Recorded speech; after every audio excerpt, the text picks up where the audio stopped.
વિદ્યાર્થી મિત્રો, કાલે આપણે જે ભણી ગયા હતા એ હતું પ્રકીર્ણન એટલે શું. એમાં વ્યાખ્યા એવી હતી કે સૂક્ષ્મ કણો, અણુઓ, પરમાણુ વડે બધી દિશામાં થતા પ્રકાશના વિખેરણની ઘટનાને પ્રકીર્ણન કહે છે. હવે એના ઉપરથી એના પછીનો એક પ્રશ્ન એવો પૂછાય કે ટિંડલ અસર સમજાવો. ટિંડલ અસર એટલે આ પ્રકીર્ણન થવાની ઘટનાથી થતી અસરો, આવું કહી શકાય. એટલે અહીંયા મેં પ્રશ્ન પૂછ્યો કે ટિંડલ અસર સમજાવો. પહેલું વાક્ય એ આવે, પૃથ્વી પર વાતાવરણ આવેલું છે. હવે આ પૃથ્વી પર વાતાવરણ જે આવ્યું છે એમાં સૂક્ષ્મ કણો આવેલા છે.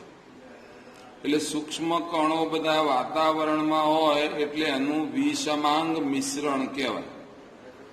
એની અંદર ધુમાડાના રજકણો હોય, જેને આપણે કહીએ ફેક્ટરીને કારણે પ્રદૂષણ થતું હોય તેના રજકણો, ભેજને કારણે પાણીના બૂંદ પણ હોય, અને ધૂળના રજકણો હોય, અને છેલ્લે હવાના અણુઓ પણ હોય. ફરીથી બોલું છું, સૂક્ષ્મ કણોનું વિષમાંગ મિશ્રણ છે. એ સૂક્ષ્મ કણોમાં કોનો સમાવેશ થાય? ધુમાડાના રજકણ, પાણીના બૂંદ, ધૂળના રજકણો અને હવાના અણુઓ, ચાર યાદ રાખી લો, સમાવેશ થાય છે. હવે જ્યારે સૂર્યમાંથી પ્રકાશનું કિરણ, આ જે હાલ બોલ્યો વિષમાંગ મિશ્રણ, એટલે કે ધુમાડાના રજકણો, પાણીના બૂંદ, ધૂળ અને હવાના અણુઓ, આને કહેવાય કલીલ કણો. અને એના પર આપાત થાય ત્યારે અથડાય. અથડાય એટલે અથડાઈને પછી અહીંયા એક બૂંદ હોય એના ઉપર આમ અથડાય અને પાછા ફેંકાય, અથડાઈને પાછા ફેંકાય. એટલે આ કિરણપુંજનું પરાવર્તન થાય છે, જે આપણે પ્રકીર્ણનમાં ભણી ગયા. અને આ પરાવર્તન થાય છે તો પ્રકીર્ણનની ઘટના બને. અને આ પ્રકીર્ણનની ઘટનાને કારણે એ કિરણો ત્યાંથી પરાવર્તન થઈ આપણી આંખ સુધી પહોંચે છે. એટલે આવી જે અસર જોવા મળે એને ટિંડલ અસર કહે છે. ટૂંકી વ્યાખ્યા સમજવી હોય તો હવાના અણુઓ સાથે ભળેલા બીજા રજકણો પર સૂર્યનું કિરણ આપાત થાય તો એ કિરણનું પરાવર્તન થઈ કિરણપુંજ નીકળે છે. અને એ કિરણપુંજ આપણા સુધી, એટલે કે આપણી આંખો સુધી પહોંચે છે. આ જે અસર જોવા મળી ઘટનાને પ્રકીર્ણન કહેવાય, અને એની અસરો જોવા મળે એને કહેવામાં આવે ટિંડલ અસર. દાખલા તરીકે ઉદાહરણમાં પહેલું લઈએ આપણે તો ધુમાડાયુક્ત ઓરડો. સમજી લો તમારું ઘર હોય કે આપણો ક્લાસ હોય, એની અંદર ધીમો ધીમો આમ ઝાંખો ધુમાડો અંદર ભરેલો છે. હવે છિદ્ર એક નાનું ક્યાંક સ્લેબમાં કે દિવાલમાં પડ્યું છે, અને એમાંથી સૂર્યનો પ્રકાશ જ્યારે પ્રવેશે છે ત્યારે એ કિરણ જે જગ્યાએ પડતું હોય ત્યાં આપણને એ છિદ્રમાંથી આવતો પ્રકાશ જે છે એ આપણને દ્રશ્યમાન થાય છે. એટલે કે આપણે ટોર્ચ જેવું થાય, કે જેમ ટોર્ચથી રાત્રે દૂર સુધી પ્રકાશ ફેંકીએ તો ટોર્ચનો શેડ પડે. સીઆઈડી સિરિયલ જોશો તો રાતનું સીન હશે ને પેલા જો લાઇટો લઈને બધા શોધવા નીકળ્યા હશે ગમે ત્યાં, તો એ ટોર્ચનો આમ શેડ પ્રકાશ પડે છે દૂર સુધી. તો આવા પ્રકારનું આપણને કિરણો દેખાય છે. એટલે કે ધુમાડાયુક્ત ઓરડામાં કિરણપુંજ નાના છિદ્ર દ્વારા પ્રવેશે અને આવી એક અસર જોવા મળે તો એ દ્રશ્યમાન થાય છે. એક ટિંડલ અસર જ છે. તમે ગયા ગાઢ જંગલોમાં. હવે જંગલોમાં સૂર્ય પ્રકાશ જંગલોમાં રહેલા વાતાવરણમાં પ્રવેશે તો જંગલોમાં ભેજ હોય, ઉપરાંત ઝાકળ પણ હોય. જો ત્યાં ઝાકળ અને ભેજ હોય તો પ્રકાશનું કિરણ જે છે એ ઝાકળ કે એ ભેજમાંથી પણ પરાવર્તન થયેલું જોવા મળે તો એને કહેવામાં આવે પણ પ્રકીર્ણન જોવા મળ્યું. એ પણ એક ટિંડલ અસર જ છે. તમારી મોટરસાયકલ છે, હવે મોટરસાયકલ જે છે એમાં પેલું એન્જિન તેલ ભરેલું છે, એટલે કે ઓઇલ સાથે મિશ્રિત કાં તો પેટ્રોલ એકલું આ જે ભરેલું છે એનું દહન થશે. બળતણનું દહન થાય એટલે સાયલેન્સરમાંથી ધુમાડો નીકળે. તો આ ધુમાડો ઉત્પન્ન થતા તે ફક્ત ભૂરા રંગનો જ ધુમાડો જોવા મળે. તો મોટરસાયકલમાં એન્જિન તેલના દહનથી ઉત્પન્ન થતો ધુમાડો એ ભૂરા રંગનો જોવા મળે તો એ પણ એક ટિંડલ અસર જ છે. આમ પરીક્ષામાં પૂછાય કે ટિંડલ અસર સમજાવો તો પહેલા એની સમજૂતી થોડી આપવી પડે અને પછી એના 3 ઉદાહરણ છે. એક ઓરડાનું ઉદાહરણ છે, બીજું ઉદાહરણ છે ગાઢ જંગલોનું અને ત્રીજું છે મોટરસાયકલ. ગાઢ જંગલ અને ધુમાડાયુક્ત ઓરડો, આ 3 શબ્દો યાદ રાખી આ 3 ઉદાહરણ યાદ રાખવા જરૂરી છે. આગળ ટોપિક ભણીએ એ પણ આપણે જોઈ લઈએ, પણ એ પહેલા તમને એટલું કહી દઉં એટલે ખબર પડે કે જેની તરંગ લંબાઈ ખૂબ જ નાની હોય, જેની તરંગ લંબાઈ સૂક્ષ્મ બહુ જ નાની એવા કોઈ પણ કિરણો છે એ કિરણોનું પ્રકીર્ણન થાય તો ભૂરો રંગ જોવા મળે. અને જે આપણે ભણી ગયા એવું પાછું કે જો કદ નાનું હોય સૂક્ષ્મ તો ભૂરા રંગનું પ્રકીર્ણન થાય છે, અને કદ મોટું હોય તો સફેદ રંગનું પ્રકીર્ણન થાય છે. અને જો બહુ જ મોટું કદ ના હોય અને બહુ જ નાનું પણ કદ ના હોય અને મીડિયમ કદ હોય તો એમાં લાલ રંગનું પ્રકીર્ણન થાય. 3 શબ્દો યાદ રાખો. સૂક્ષ્મ ભૂરા રંગનું પ્રકીર્ણન થાય. બહુ કણો મોટા હોય શ્વેત પ્રકાશનું પ્રકીર્ણન થાય. અને મીડિયમ એટલે બહુ સૂક્ષ્મ નહીં મોટા પણ નહીં, એના વચ્ચેની સ્થિતિમાં હોય તો એ લાલ રંગનું પ્રકીર્ણન કરે છે.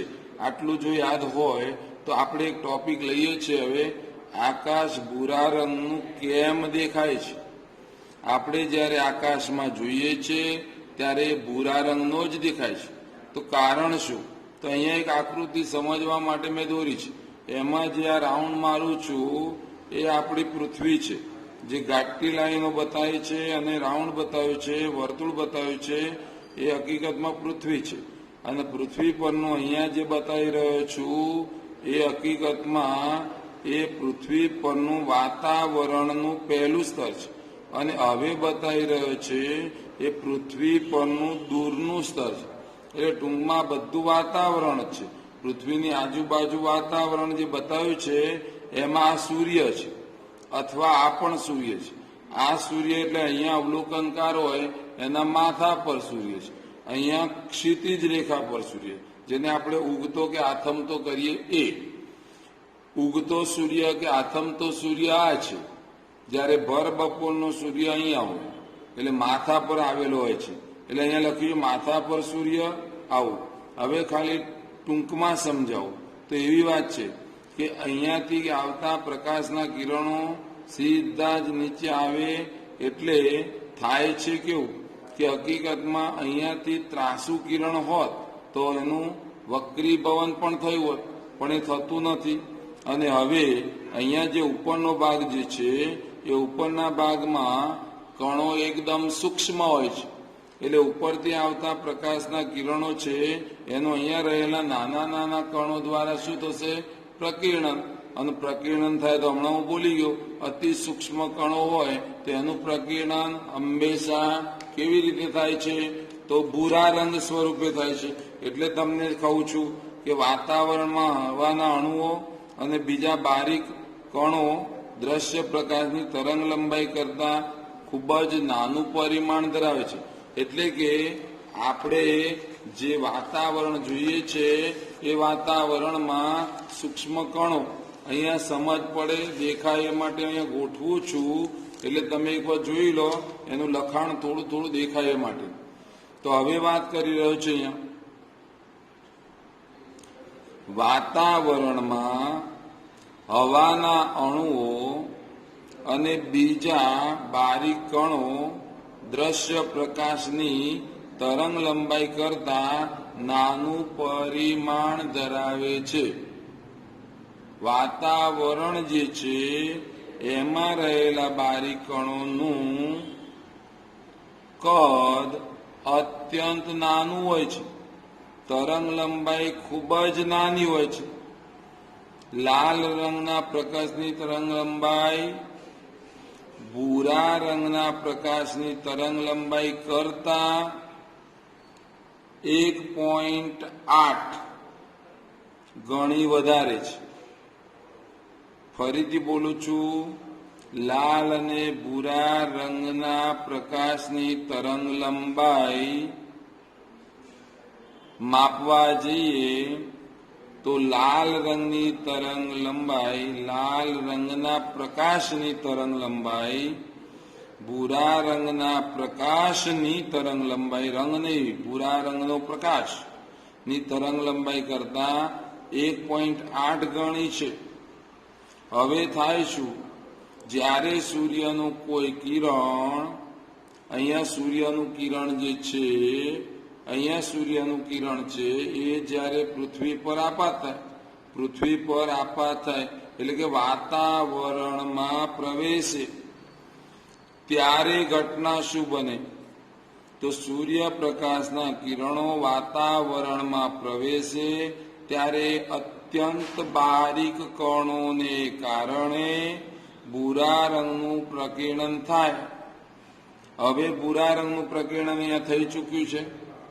એટલે આપણે અહીંયા અવલોકનકાર છે, પૃથ્વી પર બેઠેલો અવલોકન ઉપર ઉર્ધ્વ દિશામાં આ ઉપરના ભાગે જુએ છે.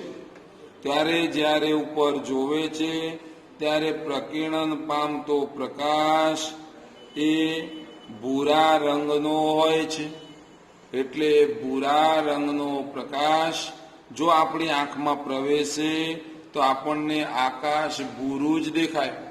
એટલે આકાશ ભૂરું દેખાય છે એવું કહી શકાય. હવે વાત કેવી બની એમાં ને એમાં સમજાવું છું કે જો કદાચ વાતાવરણ ન હોત તો સૂર્યમાંથી આવતા પ્રકાશના કિરણોનું પ્રકીર્ણન પણ થતું ન હોત.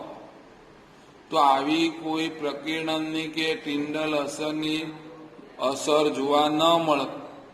અને જો એવું ન મળે તો આકાશ કેવું દેખાય? તો આકાશમાંથી કોઈ રંગનું આપણને કિરણ આંખમાં પ્રવેશે નહીં. અને કોઈ પણ રંગ ના હોય એટલે એને આપણે કહીએ છીએ અંધારું થઈ ગયું. તો આકાશ અંધકારમય દેખાતું હોત. જો પ્રકીર્ણનની ઘટના ન બની હોત તો આકાશ અંધકારમય દેખાતું હોત. હવે પ્રશ્ન મારો એ આવ્યો કે ઉપર ઉર્ધ્વ દિશામાં આકાશ તરફ ઉપર જોઈએ છે તો આકાશ ભૂરા રંગનું દેખાય છે. પણ જ્યારે સૂર્ય ઉગતો હોય કે સૂર્ય આથમતો હોય એ જગ્યાએ જોઈએ, એટલે કે પૂર્વ દિશામાં સૂર્ય ઉગતો હોય, પશ્ચિમ દિશામાં સૂર્ય આથમવાની તૈયારીમાં હોય, ત્યારે આપણને આકાશ ભૂરા રંગનું નથી દેખાતું. એ વખતે અમને આકાશ કેવું દેખાય છે? તો લાલ રંગનું, રાતા રંગનું એવું જોવા મળે છે ઘણી વખત. તો એવું કેમ? તો સૂર્યોદય અને સૂર્યાસ્ત સમયે સૂર્યમાંથી જ્યારે પ્રકાશના કિરણો એટલે કે શ્વેત પ્રકાશ પૃથ્વીની નજીક પહોંચે છે તેમ તેમ ઉપરથી જ્યારે આવે એટલે આકાશમાં ઉપર તો અતિ સૂક્ષ્મ કણો છે. સમજો છો બરાબર? સાંભળજો. ઉપર, છેક ઉપર વાતાવરણમાં અતિ સૂક્ષ્મ કણો છે. પણ પૃથ્વીની આજુબાજુ જે વાતાવરણ છે ત્યાં ખરેખર થોડુંક ઘટ્ટ વાતાવરણ છે. એટલે કે કહેવાનો મતલબ અતિ સૂક્ષ્મ કણો પૃથ્વીની નજીકના વાતાવરણમાં નથી, હા દૂરના વાતાવરણમાં છે. એટલે નજીક જેમ સૂર્યમાંથી આવેલું કિરણ પૃથ્વી પર પહોંચે ત્યારે પૃથ્વીની નજીક ઘટ્ટ વાતાવરણને કારણે ભૂરા રંગના પ્રકાશનું પ્રકીર્ણન કરવાની જગ્યાએ એ લાલ રંગનું પ્રકીર્ણન કરે છે. એટલે કે ભૂરા કરતા લાલ રંગનું પ્રકીર્ણન વધારે થાય છે, અને વધારે થાય તો લાલ પ્રકાશ છે એ ત્યાંથી ઉત્પન્ન થયેલો હોય પ્રકીર્ણનથી એ અવલોકનકારની આંખમાં પ્રવેશે. એટલે અવલોકનકારની આંખમાં પ્રવેશે તો આપણને સમજો. અહીંયા આકૃતિ દ્વારા થોડું સમજાઈ દઉં હોય તો આકૃતિ દ્વારા કેવી રીતના, દાખલા તરીકે આ પૃથ્વી છે, અહીંયા સૂર્ય છે, અહીંયા વાતાવરણ છે, આ બીજું વાતાવરણ મોટું ઉપરવાળું, સૂર્યમાંથી આવતા પ્રકાશના કિરણો જ્યારે અહીંયા આવશે અને પછી આટલે પહોંચશે ત્યારે આ બધો જ ભાગ બતાવ્યો, લીટી મારી છે એ બધા ભાગમાં ખરેખર કણો સૂક્ષ્મ હોવાથી અહીંયા ભૂરા રંગનું પ્રકીર્ણન થશે. પણ જેવું આગળ જશે એટલે અહીંયા ઘટ્ટ વાતાવરણ આવી ગયું, અને ઘટ્ટ હોય એટલે કણો થોડા મોટા છે આના કરતા કણો અહીંયા મોટા હોય એટલે અહીંયાથી ગયેલું રાતા રંગનું પ્રકીર્ણન થાય. તો પહેલા ભૂરા રંગનું હતું, હવે રાતા રંગનું થઈ ગયું. તો અહીંયા અવલોકનકાર હોય એની આંખમાં રાતા રંગના પ્રકાશના કિરણો પ્રવેશે. એટલે આ માણસ આમ જોવે છે ત્યારે એને ખરેખર રાતા રંગ કે લાલ રંગ જેવો ભાસ થાય છે. એટલે સૂર્યોદય થતો હોય કે સૂર્યાસ્ત થતો હોય ત્યારે સૂર્ય લાલાશ પડતો દેખાય છે. કેમ લાલાશ પડતો દેખાય છે? કારણમાં વાક્ય એક જ આવ્યું કે છેક વાતાવરણમાં ઉપર જઈએ તો અતિ સૂક્ષ્મ બારીક કણો છે એટલે એ ભૂરા રંગનું પ્રકીર્ણન કરે છે. જ્યારે પૃથ્વી પર નજીકના વાતાવરણમાં એના કરતા થોડાક મોટા કણો છે, અને થોડાક મોટા કણો છે એ લાલ રંગનું પ્રકીર્ણન કરે. એટલે આ લાલ રંગનું પ્રકીર્ણન થતું હોવાથી આપણને એ લાલ રંગનું આકાશ જોવા મળે છે. રતાશ પડતો દેખાય છે સૂર્ય, અને એ બાજુ જોઈએ તો કંઈક રાતા રંગનું આકાશ હોય એવો આપણને અનુભવ થાય છે. હવે વાત આવીશું એનાથી આગળ. તો એનાથી આગળનું વાક્ય ટોપિક જે સમજાવું છું એ આના ધ્યાનમાં લઈને જ સમજાવું છું, અને એ સમજાવું છું તો આપણે ભૂરા રંગનો પ્રકાશ આવે તો આકાશ ભૂરા રંગનું દેખાય એવું આપણને ખબર છે. હવે એનાથી આગળ ખાલી તમને એક પ્રશ્ન મેં પૂછ્યો, અને પ્રશ્ન એવો છે કે ભાઈ ભય દર્શક સિગ્નલ હોય, રેલવેમાં ટ્રેન આવે છે, લીલી ઝંડી આપે છે તો લીલો રંગ હોય, પણ જ્યાર સુધી લાલ રંગ હોય ત્યાં સુધી ટ્રેન જઈ ના શકે. અને કોઈ પણ 4 રસ્તા હોય ત્યાં તમે જોતા હશો કે ઉભા રહેવા માટે લાલ રંગ હોય, 4 રસ્તે ટ્રાફિકને રોકવા માટે લાલ રંગ. તો ભય દર્શક સિગ્નલમાં લાલ રંગનો ઉપયોગ કરવામાં આવે, શા માટે? હવે આ તો સીધી વાત છે, એક જ વાક્ય મગજમાં જો ઉતરી જાય તો તમને આ પ્રશ્નમાં લખાણ લખતા આવડી જાય. લાલ રંગ એવો છે કે તેની તરંગ લંબાઈ વધારે છે. એટલે એ લાલ રંગ કોઈ ધુમ્મસ કે ધુમાડાની હાજરી હોય તો પણ બીજા બધા રંગોની સાપેક્ષમાં એનું પ્રકીર્ણન થતું નથી, અથવા થાય છે તો બહુ જ ઓછું થાય છે. વાક્ય સમજતો, બીજા બધા રંગોની સાપેક્ષમાં લાલ રંગના પ્રકાશની તરંગ લંબાઈ વધારે હોવાથી તેનું પ્રકીર્ણન ઓછું થાય. સમજો કે અહીંયા લાલ રંગનું સિગ્નલ મેં મૂક્યું, ત્યાંથી પ્રકાશ સીધો આમ જવાનો છે, અહીંયા વાતાવરણમાં એનું પ્રકીર્ણન થાય તો કિરણો બધા પ્રસરી જાય આમ, એટલે આનું પ્રકીર્ણન લાલ રંગના પ્રકાશનું પ્રકીર્ણન ઓછું થાય. ઓછું થાય એટલે આ છે પ્રકીર્ણન આમ ના થયું, આનું પ્રકીર્ણન આમ ના થયું. કહેવાનો મતલબ કે બધી દિશામાં ફેલાયો નહીં, અને બધી દિશામાં ના ફેલાય એટલે રંગ સીધો જ જવાનો. સીધો જવાય અવલોકનકાર અહીંયા હોય તો એ અવલોકનકાર સુધી લાલ રંગ પહોંચે, એટલે તે દૂર સુધી પણ જોઈ શકાય. સમજ્યા છો વાતને? હજી ગૂંચવામણ હોય તો બોલું છું.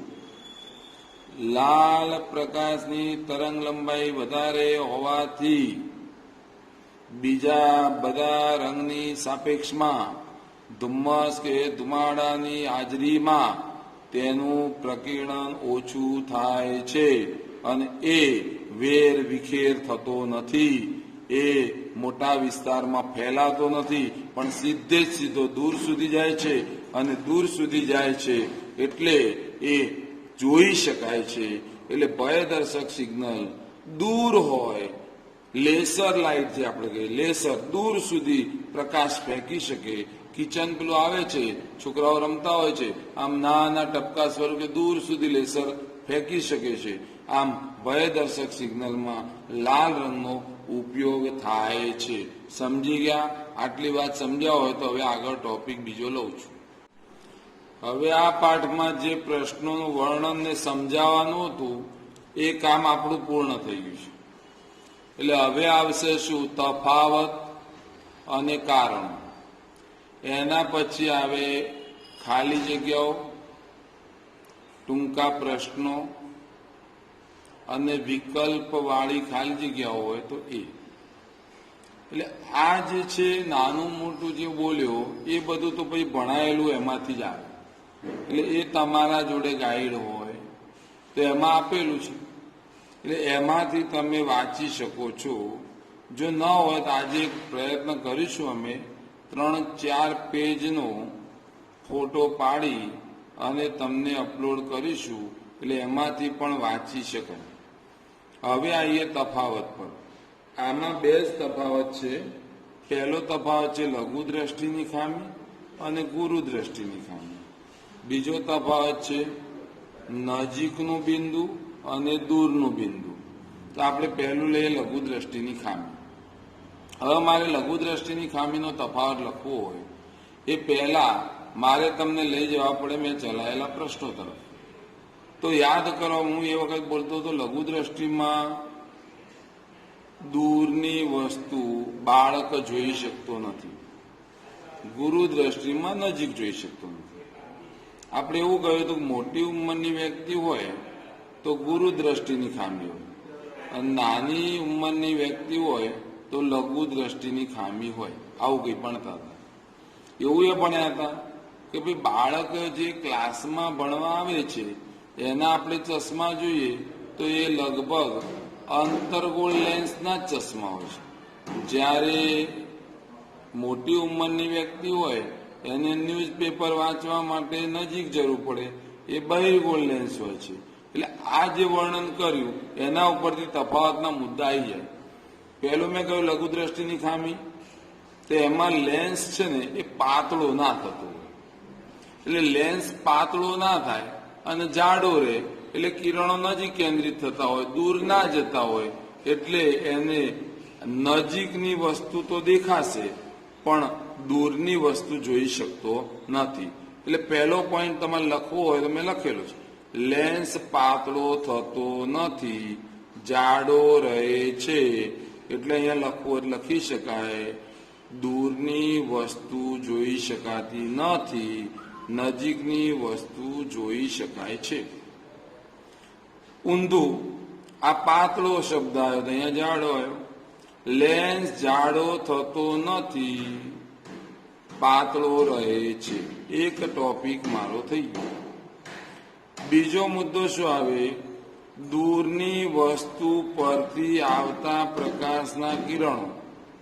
હવે લેન્સ પાતળો નહીં થતો જાડો રહે એટલે અહીંયા એવું થાય કે આ જે નેત્રપટલ છે એના પર કેન્દ્રિત થવાને બદલે આમ નજીક થતા, આગળ થતા હતા.